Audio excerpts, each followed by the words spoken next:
Hello, everyone. Welcome on Friday the 13th to another edition of ElfQuest is the Best. We're here to talk about a very important moment in ElfQuest history, and I'm eager to get into it, so I'm not going to spend a lot of time blathering on as I usually do. The chat is open. We'd love to hear from you, where you're from, what's going on, how you're doing. The Q&A box is open, so the chat likes to get going, and then we can't see your questions or comments when you're having them. So if you can use the Q&A box as well, we'd love to hear from you there. And then, yay, our friends are here. And then if you have a meet and greet, just stick around right here afterwards, and we will commence immediately following this event.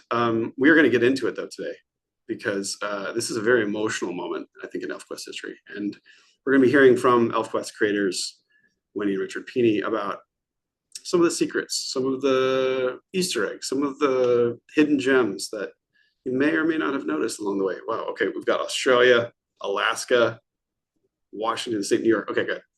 We are an international crew as usual.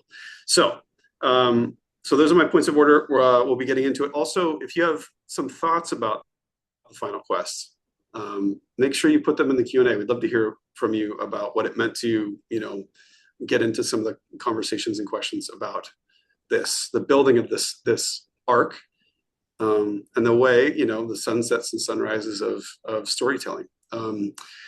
So we're going to be getting into that as well. But without further ado, I'm going to bring in Wendy and Richard here, because they are, in fact, the stars of the show, and I am not at all.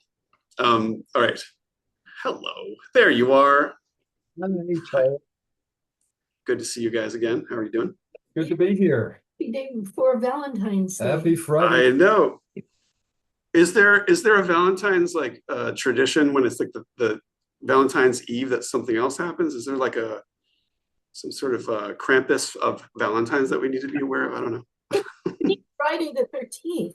I think, we could make something of that, at least for this particular Valentine's Day. I like that idea. Yeah, let's make it spooky. So I want to dive right in, because you've been telling the story for a good clip here, and we're getting into the final quest, and you've managed to pull threads from the story over decades, from different series back together into like one main narrative that calls back to things and pays things off in ways that we didn't anticipate. And here's the thing about me is I am fascinated by the process of that. Like, do you have like one of those pegboards with the red yarn, and you're like putting things with the photos? Like, how? That's all I'm gonna say. How?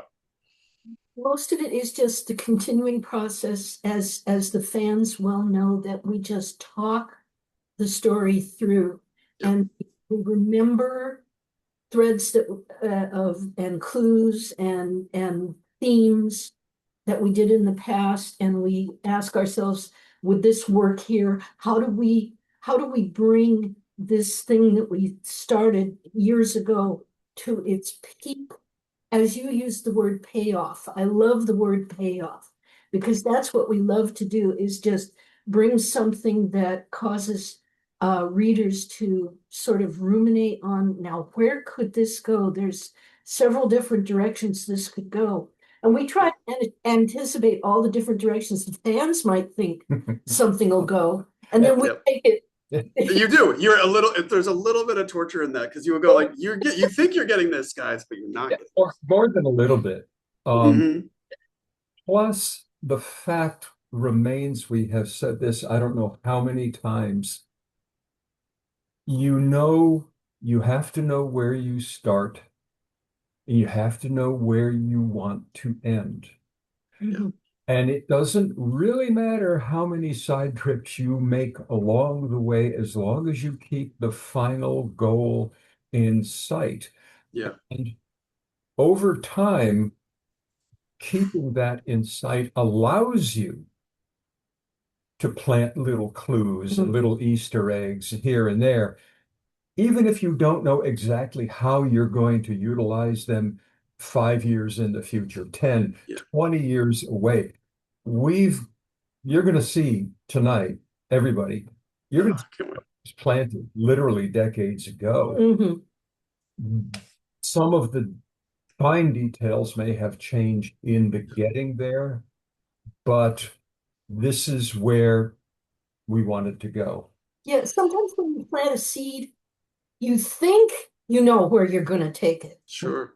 So I do have to admit that as things plunged toward the grand finale, we had many discussions about, all right, now this is where we intended to take it. Do you think if we do thus and so, it would be a better way to pay this off? And there were occasions where that happened. There were occasions where you said, let's go in a direction. And I thought, how about we go in B direction? Yeah. And got into it. Yeah. Discovered C. C. So I love C, first of all, because what it takes to get to C is, I'm putting you guys in this category of sort of authors like Stephen King, who his Dark Tower series is so embracive of every single thing he's ever written. And if you read one book, it stands alone. But when you look at the tapestry overall in the Dark Tower series, you realize that there's a mastery in that, because you not only have to know your characters and your story, but you also have to understand the fan and reader expectation or your own expectation. You have to be self-aware enough and aware of all these other elements to really create a payoff. A planted seed then becomes something.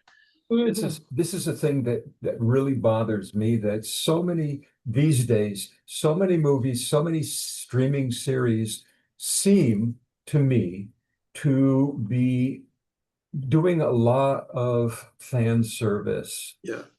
Now, there's nothing inherently wrong with fan service, except that if you have a vision for what you want to do, as we have, you have to be true to that. You can, give little nudges to along the way, but you can't change the direction that the ship is sailing if you want to be true to the story that you want to tell.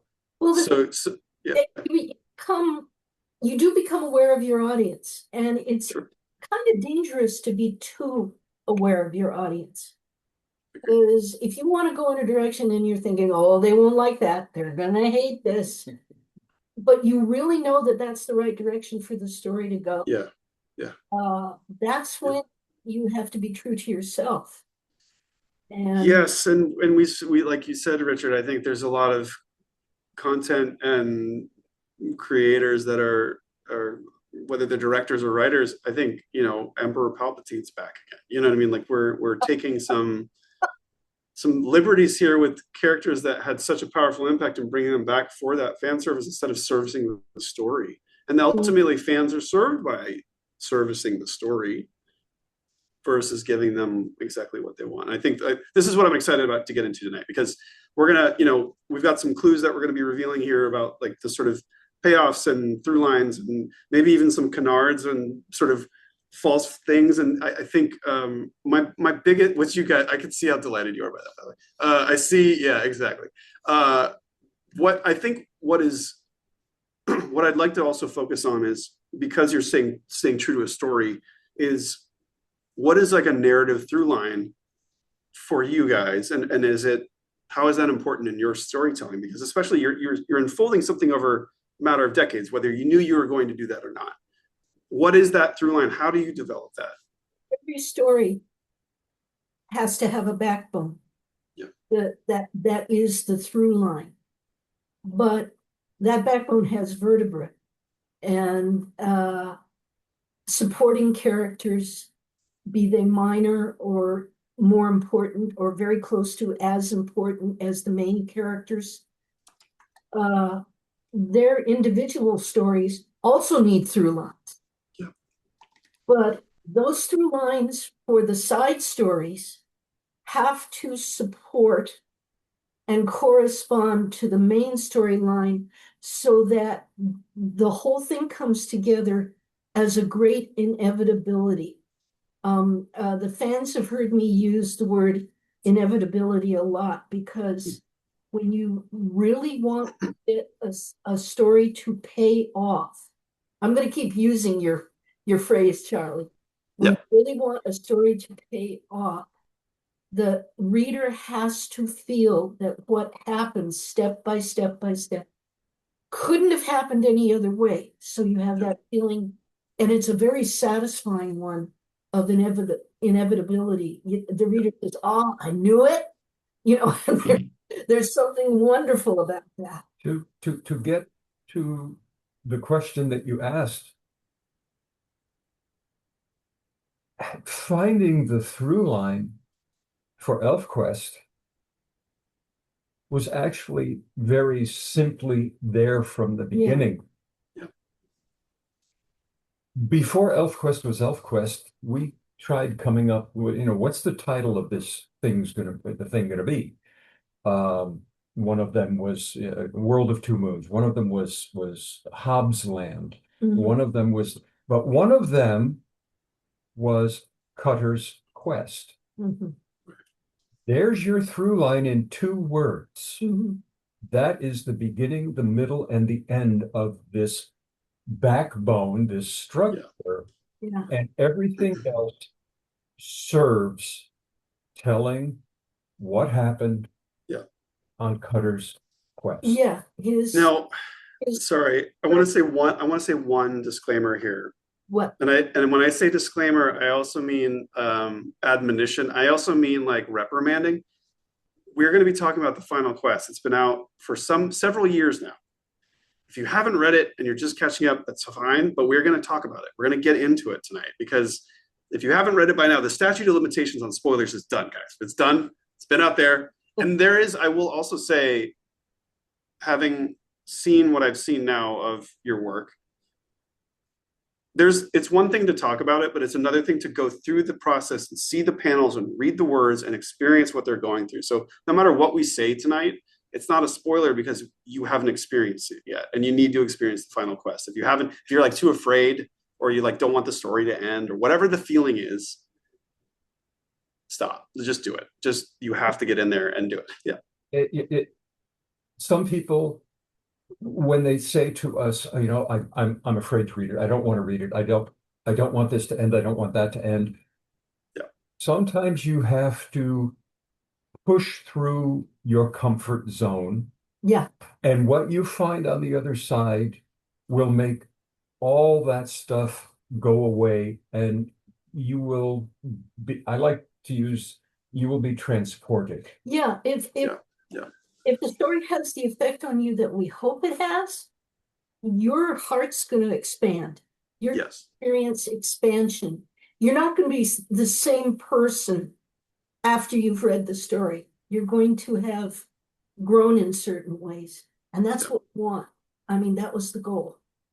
Yeah. I mean, and that payoff, if you've read Final Quest, is worth it. Like you need to see and feel it. And there's nothing, I mean, when you finish a book, there's always a little bit of mourning, or there's always a little bit of like, there's a finality to some of the stuff. But I think I highly recommend it if you it's therapeutic, and in some ways too, Therapeutic.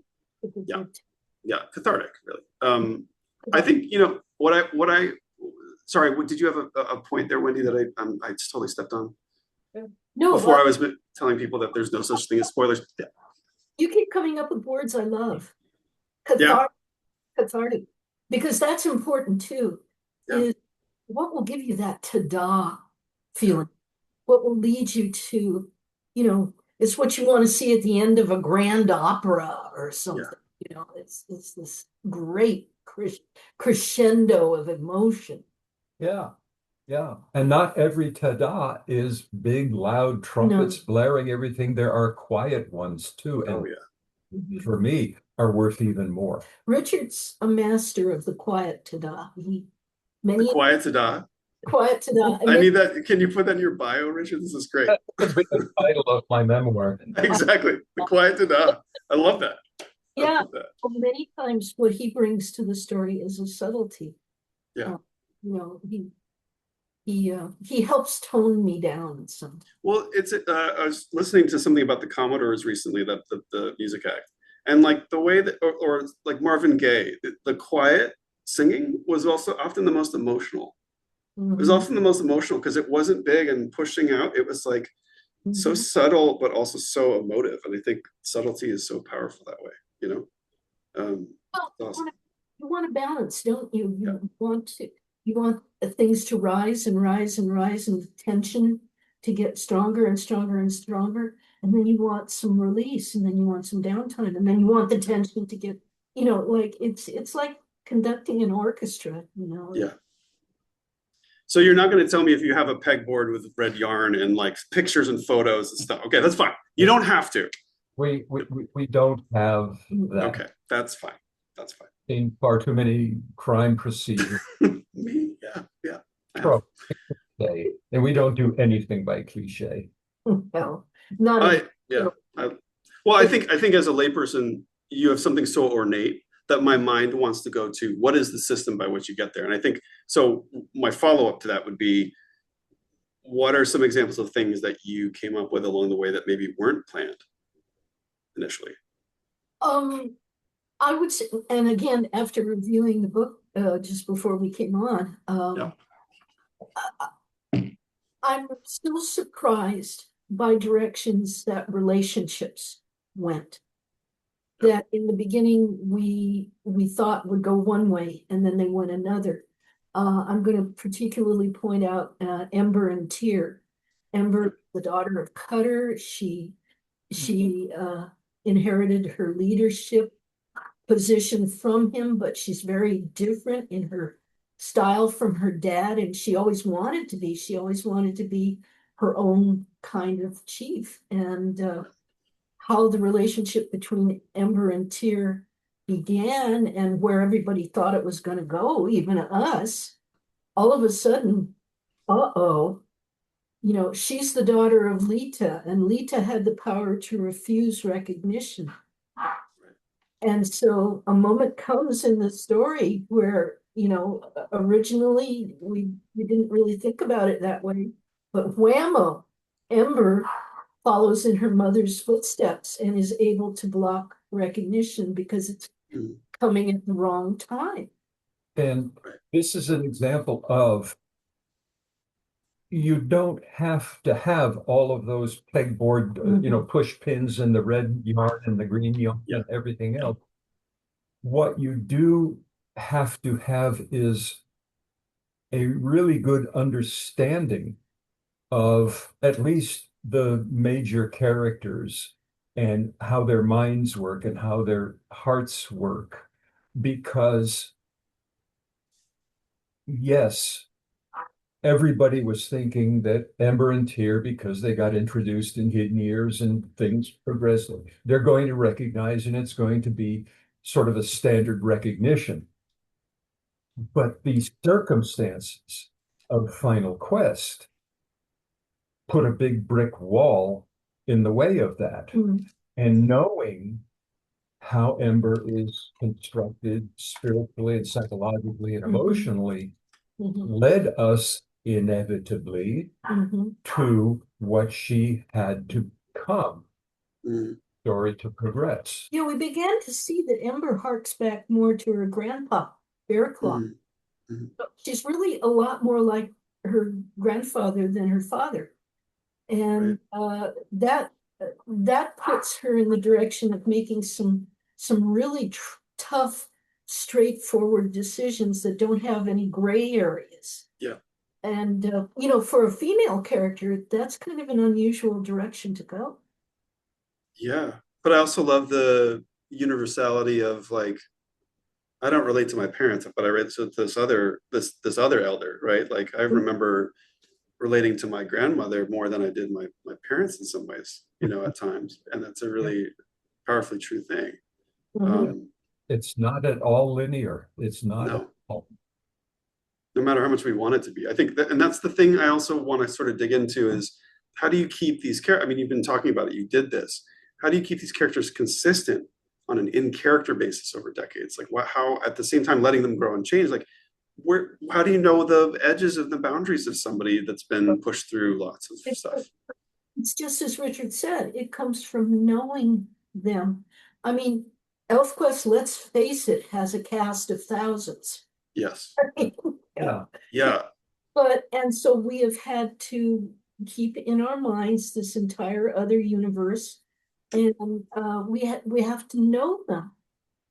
And we know them like friends, we know them like family, we know them well enough that we can, really pretty much take them in a direction that's consistent with how they've been before, and yet at the same time, each character has to grow. That it's really important that each character has their own arc, and we Yeah. know that too. We are the same people that we were 10 years and 20 years and 30 years and 40 years ago, but in all of that time, we have evolved, we have Yeah. changed, Right. Right. have added layers to the onion, Mm. to use a metaphor that Yeah. Donkey used. Um, Yeah. and so the characters, they are at the core, but they add layers that are consistent with that core, just as we have, just as everybody does. And the fans know the characters too. The fans, ElfQuest fans are unlike any other fans. They pay attention to Oh details yeah. like no other fans I've because they're looking for the clues. They're Yeah. looking for what we plant for them to find. And so their interests actually contribute to the consistency of the characters. We can see how people are receiving personalities of these characters, and we can build on that as we work with them. Which is not to say that we do fan service. Sure. Just aware, we're also aware that fans love to ship. As Wendy said Which earlier, is, we hear what the fans want, yeah. and we don't at all mind messing with them a little bit along. I mean, that's the whole point. A conductor is not looking at the audience to conduct; they're looking at the orchestra, right? That's what you're doing, and Yeah. And we've so just a couple of things. Yeah, if you have questions or thoughts or comments about the final quest, please use the Q&A. Like, so we have a question here that I actually want to ask you guys, but I also want to open this up, which is, and I would love to hear people sound off on this in the Q&A box, because I can see the chat is lit up and people are talking about this, but I want to hear specifics. Have you read the final quest? If you haven't, why not? Because the final quest wasn't the end, but the conclusion of a certain journey. And I guess I'm just curious, before I get to some of these questions, is how much of the ending did you know at the beginning? In the simplest terms, all of it. Yeah. Got it. I mean, when I sat him down and told him the story all those years ago. Oh, yeah. Yeah. But, I had a pretty clear direction in mind. Yeah. And the whole point about life, it's not how long your life is. Yes. What you do with it while you got it.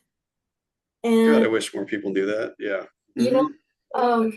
And so we have characters who are technically immortal. We have characters who are enormously long-lived. We have a character who was mortal and gave that up and became immortal and now has to deal with that. That's Skywise. And then we have Cutter, who chose the way with a capital W. Yeah. He told Skywise flat out, I'm choosing this world, the Wolf Riders, and the way, and that's my life. Yeah. And and he had to live by that. It's such a simple piece of wisdom, because not that anything from ElfQuest comes from Tolkien, but Tolkien was enough of a storyteller and enough of a knower of wisdom that he gave Gandalf, it's not how much time you have, it's what you do with the time you have. Yeah, there was very much that feeling in a lot of the things he said. Yeah. And so, yeah, I don't know what's going to happen tomorrow, but I'm going to have a lot of fun tonight. Yeah. I'm in the here, I'm in the now, and Yeah. where we are. Yeah, and being in the moment and treasuring every moment as if it's your last is is really one of the best ways that you can live. Yeah. And we love the Wolf Riders especially because they kind of live in survival mode. You know, they live in the woods, they hunt, they fish, they are just part of the life cycle of the forest. They're forest spirits, really. And so we love them very dearly because they are just kind of halfway between magical fairy fae creatures and humans. Yep. And the human part of it is that even though they are very long lived, yeah, they're mortal, and they Yep. know they are. And Yes. so they treasure life. They Mhm. they every moment that they're awake is something to be lived to its fullest. And that's how we try to portray these characters. Other characters that we have are who are more laid back, you know, like you have Sava, our great wise woman Sava is so old. I have no idea how old she is. I couldn't even tell you. Yep. But she's very laid back. She's very zen about living. And I guess you could say that's another way of living in the moment, but it's not as bright and, you know, like what do we call it? A bolt of sky fire?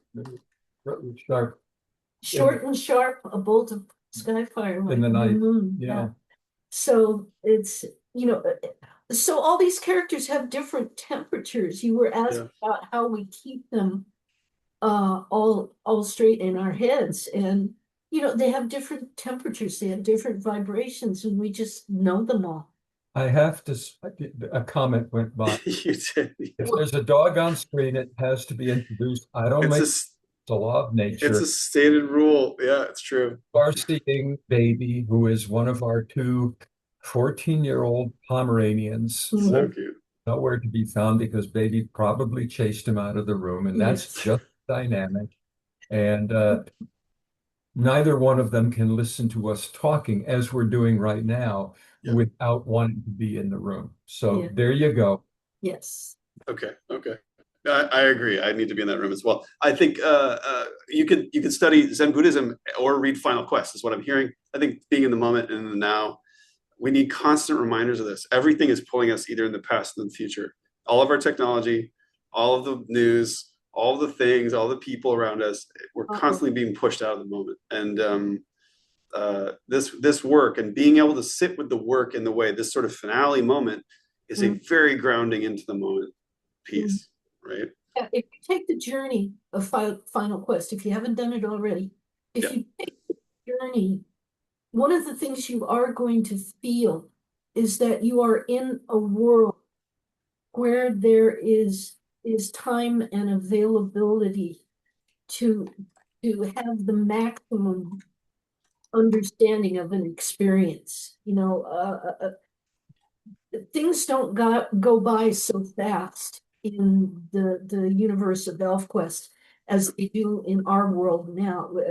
You're not as inundated with information. And while it is a high action story that just plunges along, yes, we wanted it to be that. We really, I think the fact that there isn't any, you could call it technology in ElfQuest.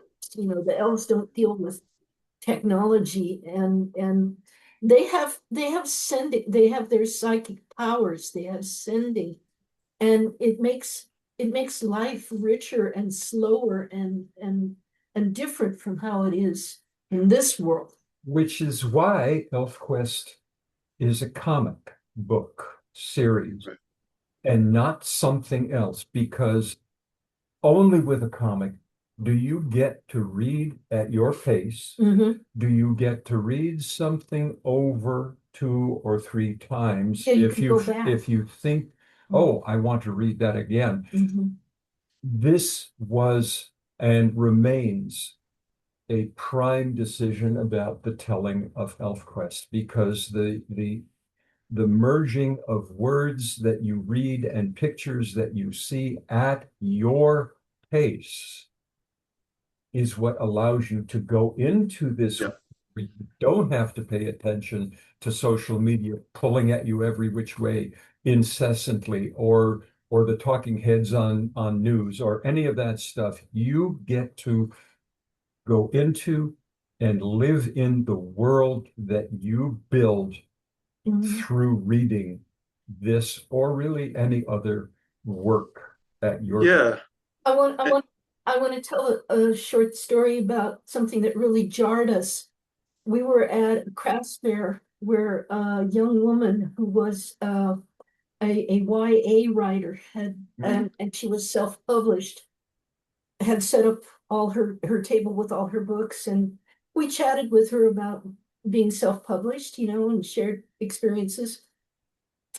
And she described herself as a writer who writes stories for people who want to read while they're doing something else.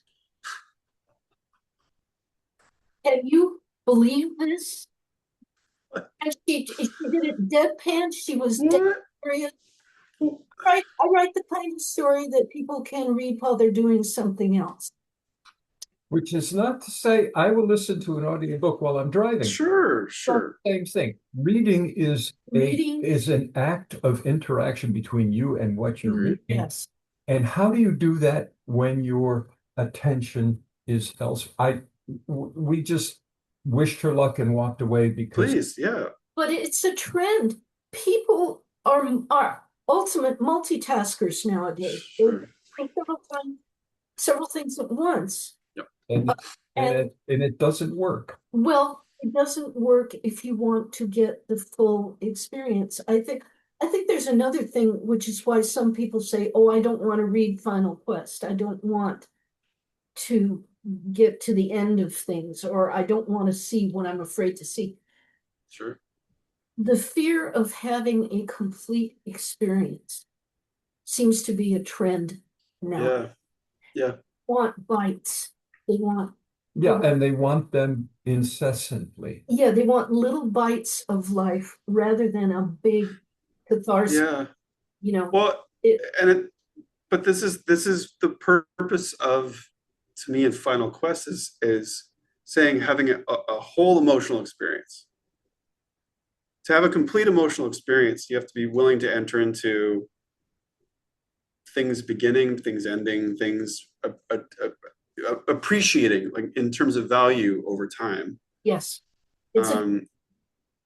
And you can't do that. You can't do that in a snackable way. I'm not going to get full after 75 snacks in the same way that if I eat a really good meal whole, I feel sated, right?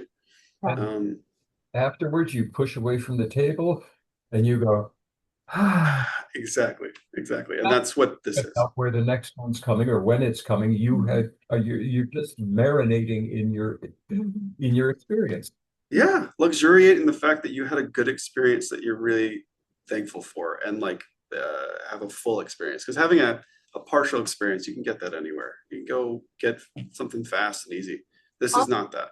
We don't know how to do it any other way. Maybe we are throwbacks to another era, but this is what we know of storytelling, is that it's got to be a full and complete experience. I would love to walk through the Easter eggs, but I want to also say this. I am seeing in my son's generation the desire to push away from digital media and collect physical items, the desire to read a book rather than go off and, I mean, the YouTube era of the world is still very present, but there's this growing community of young people who are like, the way it's being done, I don't really feel good. I want to try this other thing.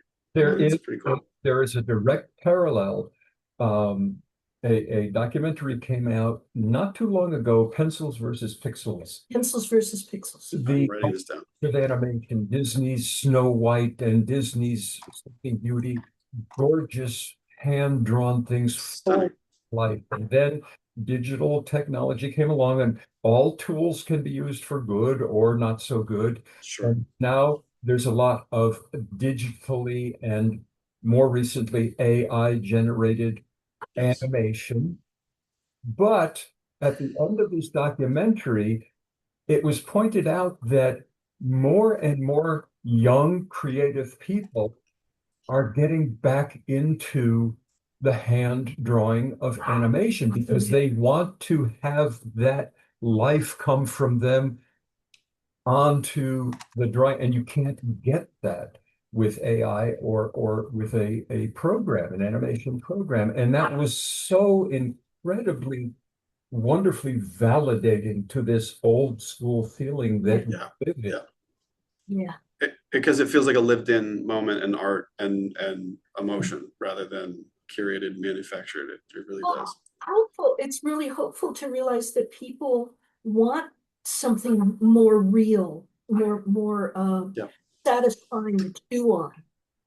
So, yeah. It does exist. Yeah. So Richard, like because there's a lot of questions actually in the Q&A, and I think you'll be able to answer some of these about the pacing of some of these things. Like, how did you decide when to inject which thing? But also I think we should see what those little nuggets are that you have to share Oh, yeah. and why. I'm really excited about this because this is like for ElfQuest fans watching, this is peak stuff. This is the best. This is exactly what you're gonna want. This is great. Take us on the ride. All right, Yes. let's do this. All right, so we're going to grab these images here. Grab that. I'm going to do actually a side-by-side of you guys because I think it would be better that way. Well, okay. All right. Ah, nice. See, here, this is from the very first the very first issue of ElfQuest, the original quest from 1978. And when the palace crashes, the high ones come out, and the proto-preservers come out, and the proto-trolls come out. And we spent 40 years kind of building up to something that nobody saw, particularly in this panel, because the little proto-troll critter down in the lower right of that image. I think if you go to the next one, him. Yep. We spent how many issues and how many years portraying the trolls generally as kind of buffoons, slapstick. I mean, they had their moments, but issue 7, the whole business inside Hypnosis is No.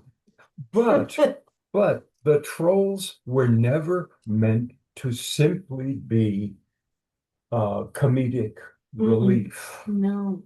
Underneath it all was this tension between the trolls and the elves because the trolls having felt wronged, that they've been wronged, and the elves not fully understanding that. Yeah, just the lack of any kind of communication or empathy between the high ones and the proto trolls. But that comes full circle if we go to the next. Yep, we do that. Is that little guy is this guy. Trolls are immortal. See, Tamain is like one of the first comer elves.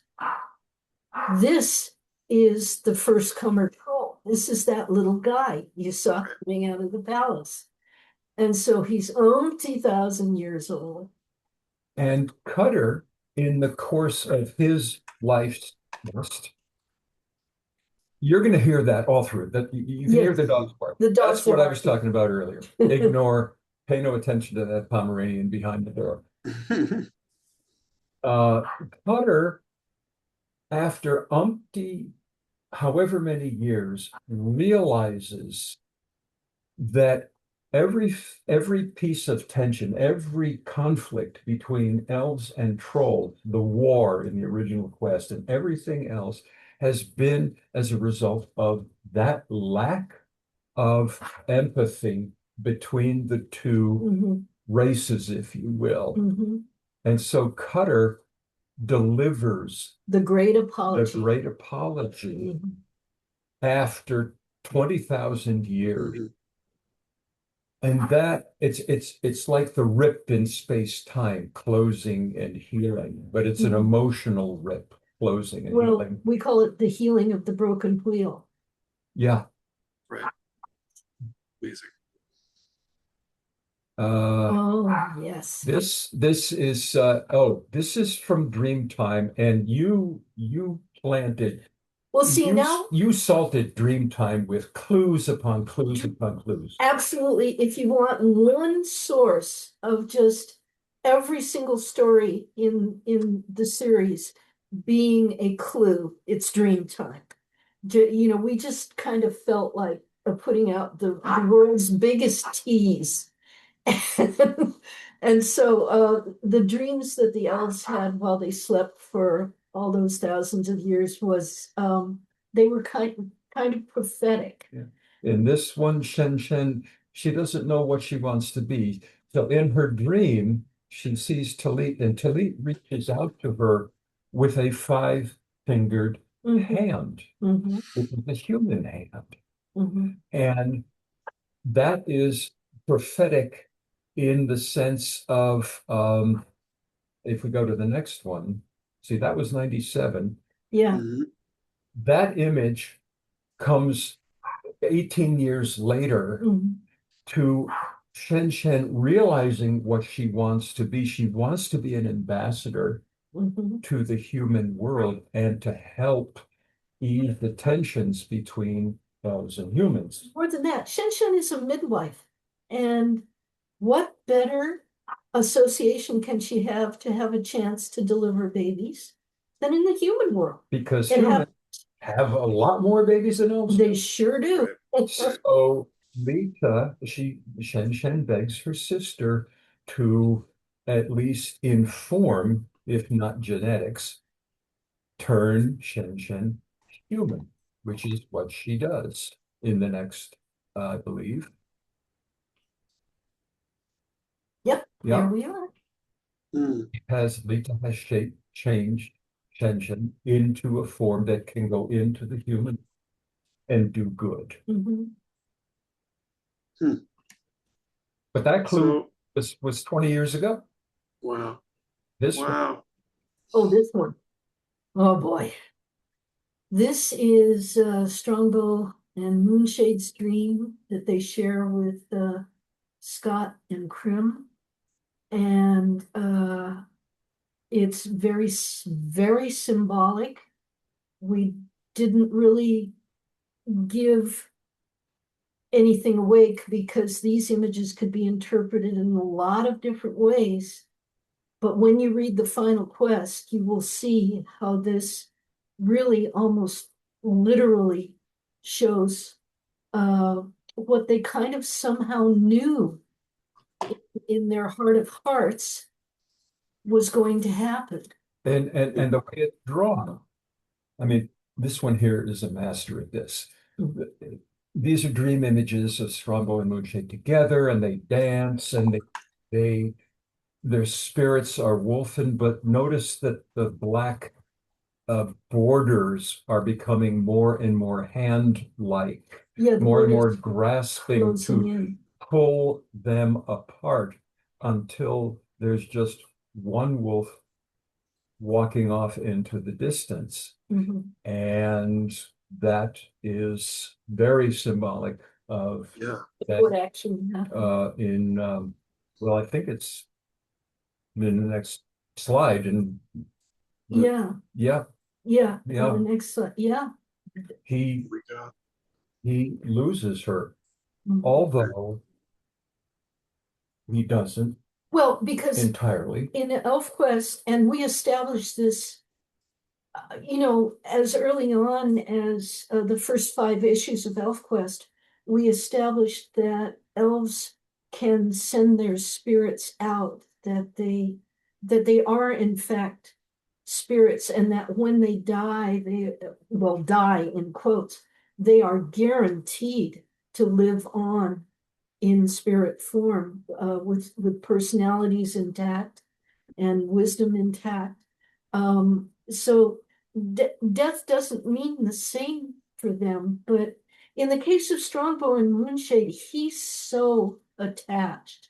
He, his personality is one of attachment and protection, and he's always been like this. He's a guardian. He's a stickler for the way. Yes, the guardian of the boat. And so to him, even though he knows that she will live on in spirit, all elves know that they will live on in spirit.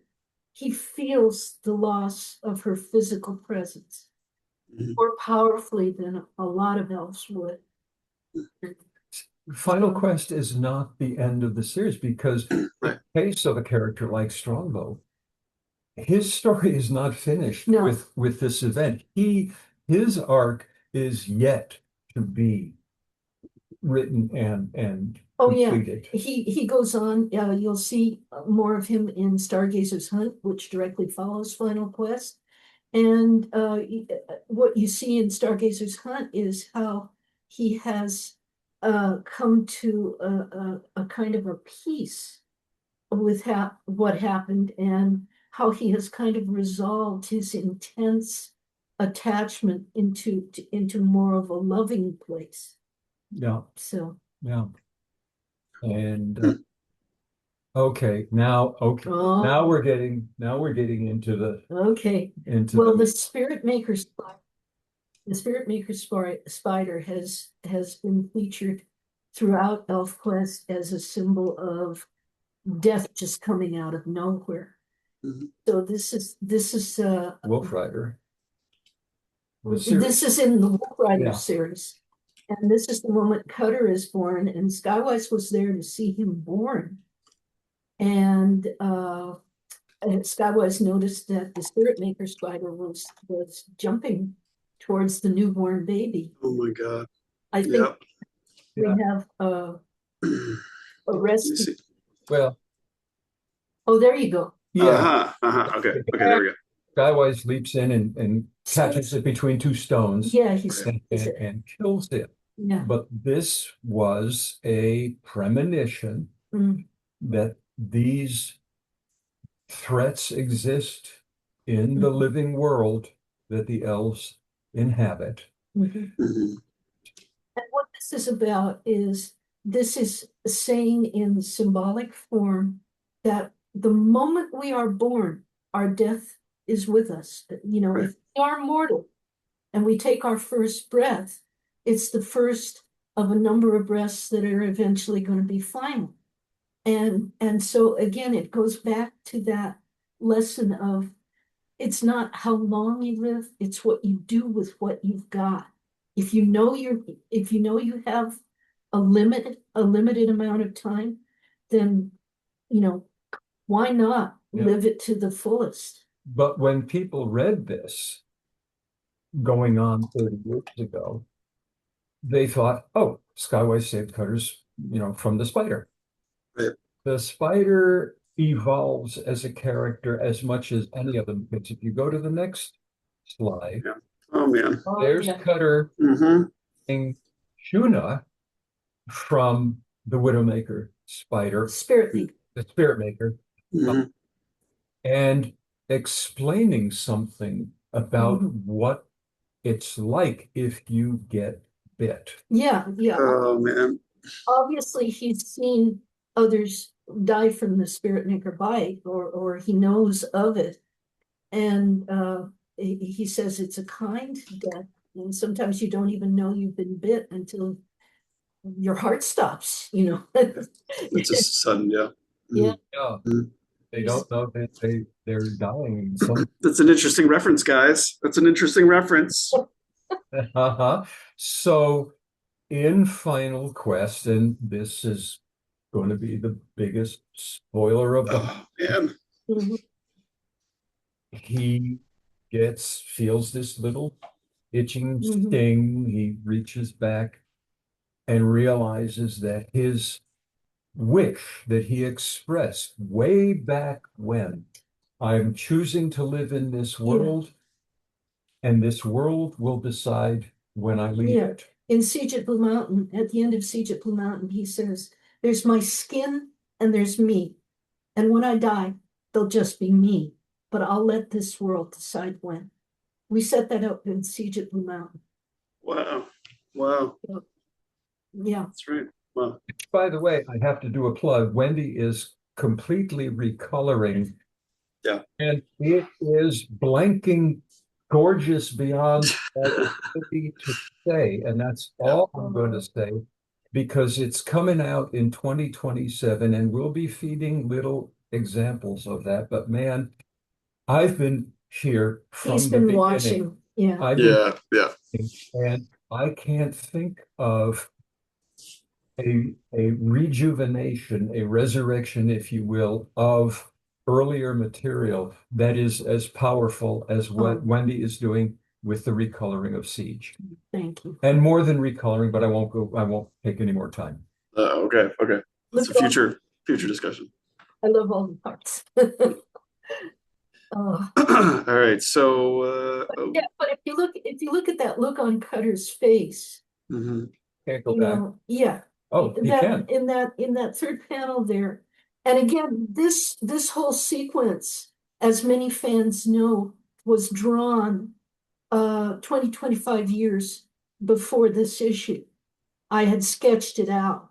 So I knew exactly what was going to happen. My God.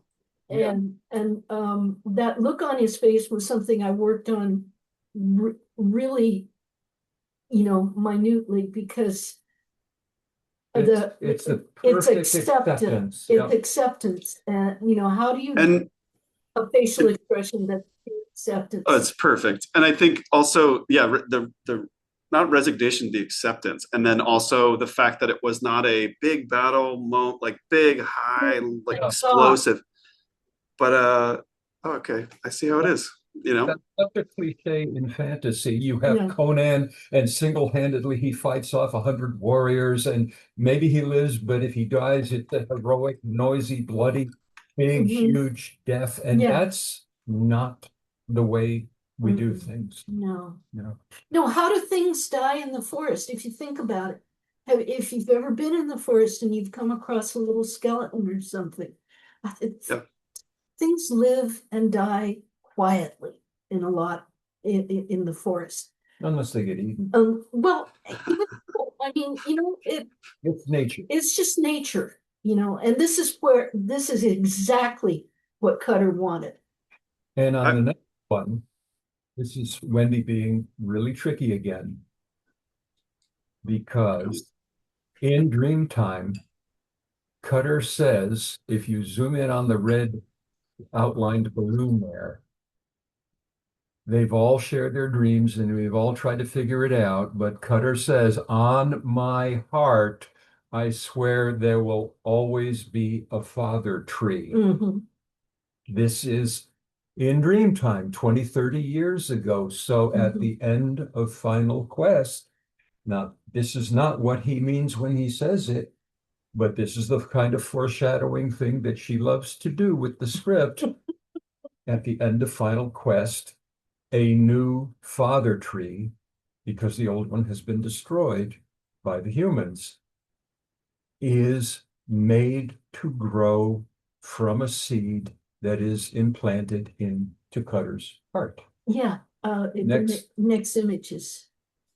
And it's Lita who does this. Yeah, Redlands provides the seed, and Lita very lovingly infuses it into Cutter's body, and his body provides the first nourishment for this seed. So on his heart, there will be a father tree. So his words were very sneakily prophetic. Yes, they were. That's amazing. I also just to go back for a second. Again, taking something so powerful and having him go through we went through at his end quietly. I mean, most species probably die quietly as opposed to loud, right? Like if just taking plants and everything. I love the way you guys tie in nature into this. It feels very accurate, like of existence. So I just wanted to say I appreciated it. Yes. Now, Cutter, Skywise into Maine. There has always been an interrelationship among those two characters, and during most of the time, it has been all right. These two, or these two, or these two. But in Final Quest, and more so in Stargazer's Hunt, the reality of the, I don't even know, it's not a duality, it's a intermingling of the three of them Yeah. that is hinted again almost 40 years ago now Almost 40 years ago, in this cover. because there is a bond between Temain and Cutter that is revealed in the Final Quest. It's revealed that they are a single soul in two bodies. And so this is, you can see that there are other spirits here in the palace, because this is the moment in volume 4 when Skywise says, I'm going to stay, and he gives Cutter the lodestone Of the original quest. of the original quest. So that's 40 years ago. But to me, as you can see, almost appears to be coming out of Cutter and sort of blessing Skywise. So this cover was done for Marvel, and this was really the beginning of the hint. Yeah. Which goes to what you were talking about earlier, that some of the stuff was known that long ago. And we had not necessarily any idea how we were going to get there or when we were going to get there, but we knew we were going to get there. And people have loved speculating about all the relationships. The next slide is a favorite. Yeah. Also, by the way, the commenters in the chat here are saying the Spider-Man placement is also very suspicious, but also, for various reasons. Yeah. Yeah. This was done in '94. The Comics Journal has done 2 or 3 issues, interviews with us over the years. Wendy did this as a tease with Skywise and a sending star and a very elegant Temain, and just left it like that. What's going on? And so people have been speculating for 30 years now that, oh, well, they're going to recognize. And we have not ever said one way or another. This is possibly, like the Marvel cover was the most obscure. This might be the most sort of semi-obvious. Cutter and Skywise's relationship is the main love story of ElfQuest. All other beautiful love stories in ElfQuest aside, Cutter and Skywise are the main love story. Skywise has known Cutter's soul name since Cutter was very young. And you have to ask yourself, why would these two of the same sex recognize each other when recognition is supposed to be about procreation? But for Cutter and Skywise, it was something different. It was unique. It was a unique bond in all of elfin history. Well, this situation with Temain explains it. Temain is Cutter's other side. Temain is Cutter's feminine side. Just as Cutter is my avatar elf, and I created him, and he's a him, but I am a she. And so there, my other side, if my other side is Cutter, then Temain kind of represents that. She is the feminine side of this character. And so Skywise and Cutter recognizing each other is fulfilled in Skywise also recognizing Temain, which is really the same soul. but we So, have different consequences, if you will, different possibilities. Mhm. So he has recognized Cutter essentially twice now.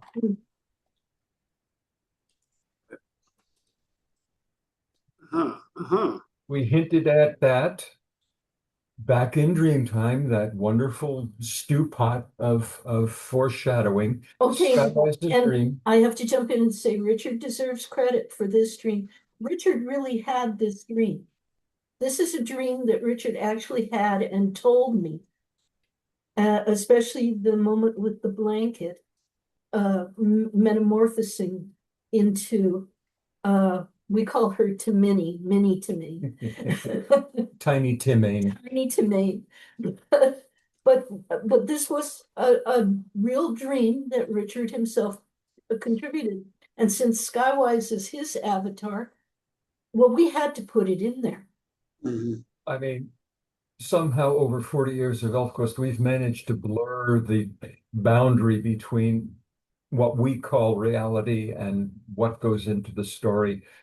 In some ways that are comedic, in some ways that are really like, whoa, what's going on here?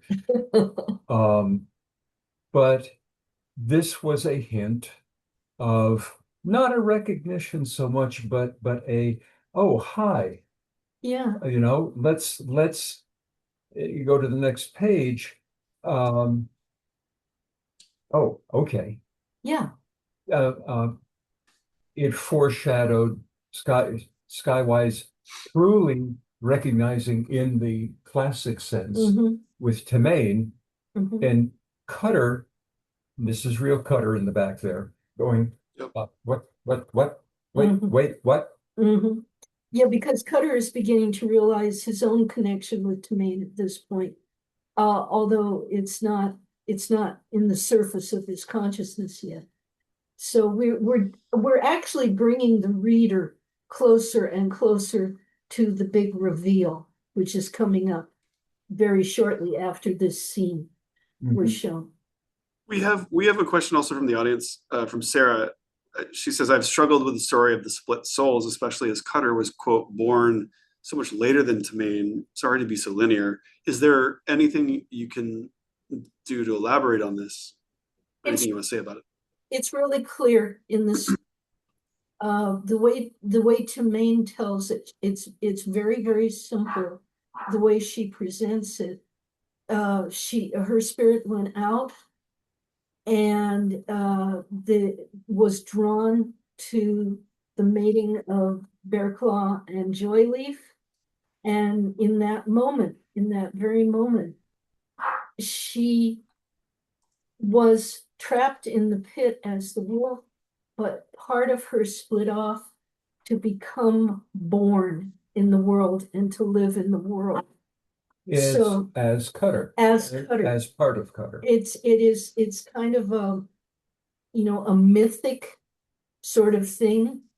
I would say it's the biggest mythic element in all of ElfQuest mythology. Is it's the kind of thing that happens in Greek mythology or whatever. Yeah, big time. And the swan, I mean, it's in a very much simpler, a very much more superficial way.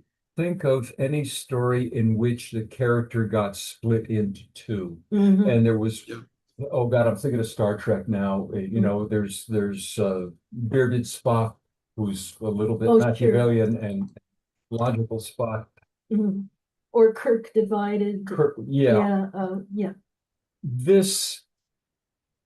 That's the very, very basic starting point of something like this. But this is much more mythic in that it involves a number of interconnected relationships and a number of interconnected emotional bonds.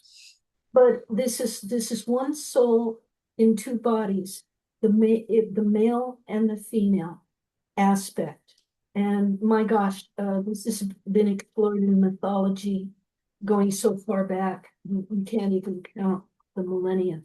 the idea that a being, that nobody is just one thing. Yes, yeah, which We all have male and female aspects in us. indeed, and I think also just not trying to put a logical lens on a mythological or mythic aspect, because it's much more poetic, it's much more loose, it's much more ethereal and ephemeral, right? It's at this moment that in the story that Cutter essentially becomes a demigod.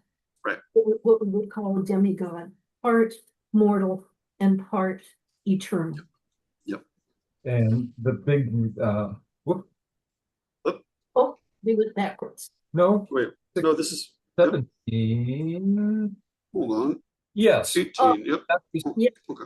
What Wendy already explained, that Tamane's spirit is coming out of Cutter visually and blessing. And this panel was the actual reveal where Tamane changes her physical shape to show Cutter that she actually is more than a reflection of him. Yeah, so he sees himself. You see, now this is where we get into my personal spiritual beliefs, which is I believe that there's two sides to everybody. That there is a physical, or you could call it lower self or lower vibration self, which exists in this reality and vibrates at a speed where we can see each other and interact with each other. And then there's another part of ourselves that's a much higher vibration or a higher self. And that's what this represents. Cutter is actually encountering his higher self, because I asked myself as I was telling the story, what would it be like to be me, to be human with all my flaws and all my limitations, and to encounter my higher being, a perfected version of myself. How would anybody feel if they were actually confronted with that? And that the answer to that depends on every reader's own personality. Because as you were talking, I was thinking, well, all right, what if I were confronted? Well, I'm a smartass. I don't know what I would do. I react in a smartass way. You would react with wonder, I would imagine. Well, I would do exactly what happened to Cutter. He went bonkers for a while. Yes. He seriously lost his stuff. Yeah. Yeah, the never-ending story. He sees his own reflection as scared to death, right? Like it's very human to be reflected, see your own reflection, and what happens after that is a big turning point. Yeah, it is an awful lot to we're not really intended to know this about ourselves here in the physical world, but here he is confronted with it. It's too much for him to take in. And again, this was such a big part of ElfQuest. There were clues scattered throughout. I think the next image, this is from the next image is Stargaze. Hold on. We're getting there. 1 second. Good. Technical. Skip one. There. Oh god. Oh, okay. Yep. There we go. There we are. Heavy hand on the mouse. Listen, it only took me 20 tries. I'm getting better at it. Okay. See, this is the cover to the final issue of Stargazer Sun, which never actually came out because Stargazer Sun was supposed to be 8-issue series. The first 4 came out in comic book form. COVID hit. That blew everything out of the water. So the stories didn't appear until it came out in book form. But here, you've got Skywise looking pretty content. You have Tamane hovering over Skywise, but she's not looking at Skywise. She's looking at Cutter. Cutter's looking at her. And they're kind of blessing each other. They're kind of like, yeah, okay, this is actually working out. This is okay. And one of the reasons for here we go. Yeah. So back in Shards in 96, which is 30 years ago, there's a moment of I won't say confrontation, but a moment of having to realize that there are differences. Oh, yeah, Skywise takes the Palos out into the universe and makes it possible for Cutter to see the universe, just stars. That he loves, Skywise loves. And he's sharing what he loves with Cutter. He thinks Cutter's going to think it's wonderful, and Cutter's terrified of it. But he says, I choose the way the wolf riders in the world. There I was born, and there I'll die. Then I promise I will fly with you. And if you go to the next one, which is from Dreamtime, Yes. that star, which was little Tinane, Well, is what allows actually, Skywise. slow down. The star wasn't little Tmain. The star he sees a whole bunch of stars, And one comes and picks him. and one comes and picks him. Yes. Not, and we didn't reveal the nature of that star back then, but in Skywise has always wanted to fly to the stars. Yeah. He's wanted to fly free, whether, you know, he just wants to be a free spirit. Exactly. And so in the next image, in Stargazer's Hunt, you can see, oh gosh, there's the image right there. There's that same pose of And it Skywise. turns out that the star that stayed behind to lift Skywise is actually Cutter. So Cutter is true to his promise. Someday, I promise, we will fly We will together. fly together. And there they are in Stargazer's Hunt. Oh, look at all the hearts. Yeah, very, very Valentine's Day. Very Valentine's Day. But all of this, I mean, this is what we provided in the terms of, you know, some of the Easter eggs. This is by no means all of the Easter eggs. We hope by doing this and that people will, if they haven't read Final Quest and or Stargazer's Hunt, will do so in that order, in the order that they came out. We'll go back and reread earlier series and with new eyes now. It's oh my, you know, that wording of that phrase or that image drawn the way it is. That was, you know, a time capsule that was going to be open 10, 20, 30 years later. Yeah. I love the cyclical nature of that is so cool. And actually in the Q&A, people have said the reason that they haven't is because they're working on the earlier parts. So you have new people coming to this all the time. And then people who, I mean, it's fantastic because it's the continuum of the story, which is if we get to the end, we would make a single book that would be about this wide and this tall. Yeah. And that's it. And it would start with Original Quest page 1. Well, you're saying we there. Listen, but you were some coloring to do. There's a T.S. Eliot quote that I also wanted to offer. I think that is very much this, which is to make an end is to make a beginning. And we see that with so many new fans coming to you guys, and we see that with fans that have been around for a long time, rediscovering and going back to the beginning after they've completed. So don't be afraid of going to that final quest, you know. This another reason, and I'm going to do this shout out probably every time we have one of these events, that we're so happy that we're working with Dark Horse Comics. Yeah. We've been with them now 13 years, going on 14. And when we suggested that, you know, it's been a long, long time since the original Quest, where it all began, came out in color. And it has never come out the way it has just come out with your remastering of the colors. They have been just so supportive of getting the original Quest in hardcovers, and Siege and Kings in 2027 will be part of the same series in hardcover.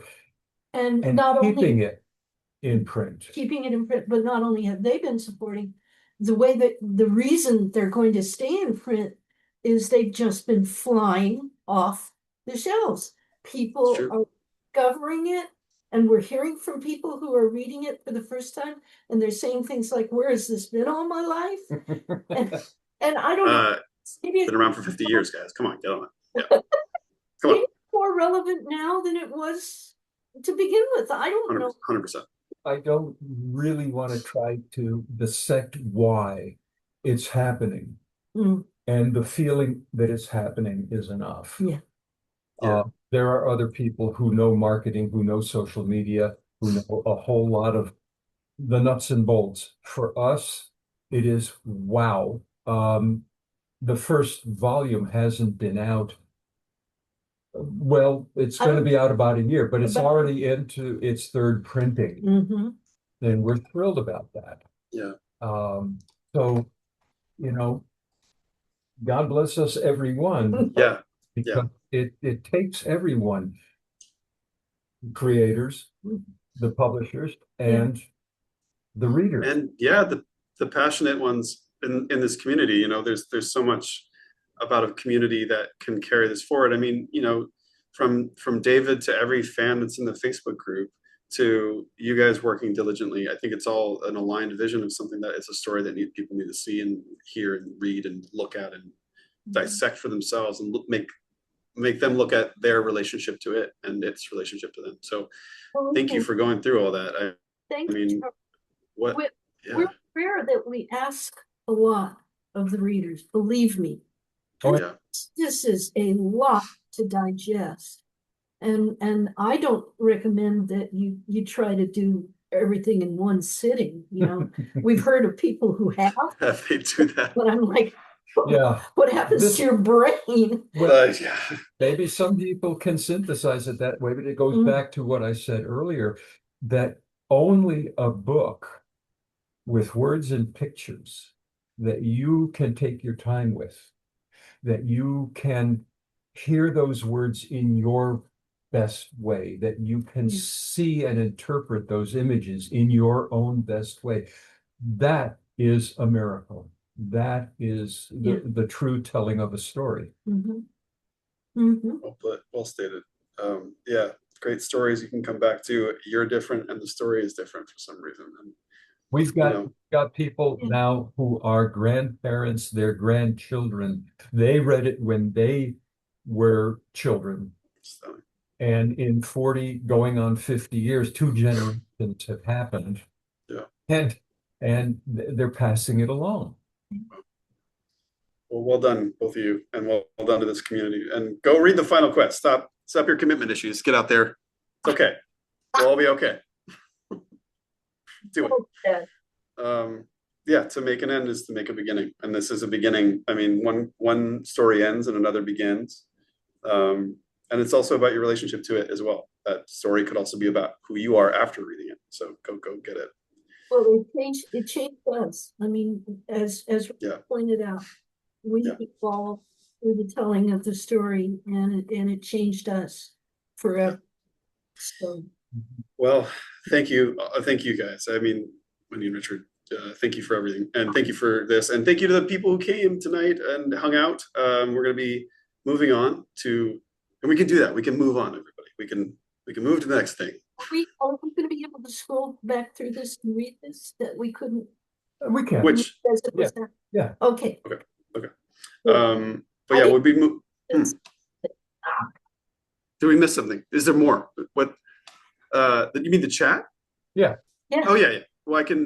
Yeah. I'll get you guys. Just save it as a text file and get it to us. Yes. I'll get it right. Yes. I'll laminate. All right. Well, thank you, everyone, and thank you, Wendy and Richard, and thank you, David. As always, a pleasure. So thank you for everything. And thank you for doing these things. Yeah, you're of course. I serve at the pleasure of ElfQuest. We're going to be moving on to meet and greets now. If you have a meet and greet ticket, just stick around right here. If you don't, unfortunately, you're going to have to be sent back to the wild to fend for yourself on a Friday night. Get out there. It's almost Valentine's Day. Go spread some love. All right. Thank you, everybody. It's Friday the 13th. Sure. Well, got to get through that first, I guess. Yeah, you're right. All right. We'll move on. Thanks, everybody. Bye.